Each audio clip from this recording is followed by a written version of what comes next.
عندك فكرة مشروع بقالها سنين محبوسة في نوت على موبايلك؟ نفسك تغير شغلك بس مرعوب من مجرد التفكير في الموضوع؟ كم حلم دفنته بإيدك لمجرد إنك خفت من كلمة واحدة بس؟ الفشل. الخوف ده طبيعي، بس ساعات بيتحول لشلل. شلل بيخليك تفضل في مكانك حتى لو المكان ده بيوجعك. في مجتمعنا الفشل مش مجرد نتيجة، الفشل وصمة عار. بنخاف من نظرة الشفقة من الناس اللي حوالينا.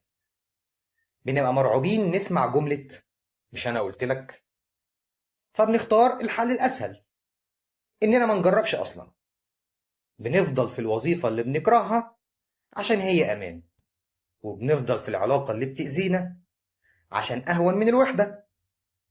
الأمان ده بيبقى مجرد سجن جميل. افتكر أي طفل صغير وهو بيتعلم يمشي، بيقع مرة وعشرة ومية. هل بعد تالت وقعة بيفكر ويقول خلاص كفاية، واضح إن المشي ده مش ليا، أنا فشلت كده؟ لأ، هو بيعتبر الوقوع جزء طبيعي من اللعبة، بيعيط شوية ويقوم يجرب تاني. امتى بقى واحنا كبرنا نسينا المبدأ ده وبقينا نخاف من أول وقعة؟ طب ازاي أدي لنفس الشجاعة إن أجرب؟ أول حاجة، غير تعريف الفشل. الفشل مش عكس النجاح، الفشل هو أول خطوة في طريق النجاح.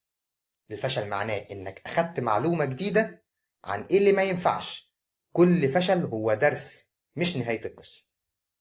تاني حاجة، ما تجرب على صغير.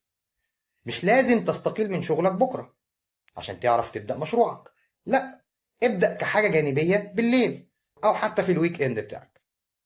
تالت حاجة، افصل قيمتك عن نتيجتك. قيمتك كإنسان مش مرتبطة بنجاح مشروعك أو بفشل علاقتك. انت قيمتك فيك انت، في محاولتك، في شجاعتك. النتائج بتتغير بس قيمتك ثابتة.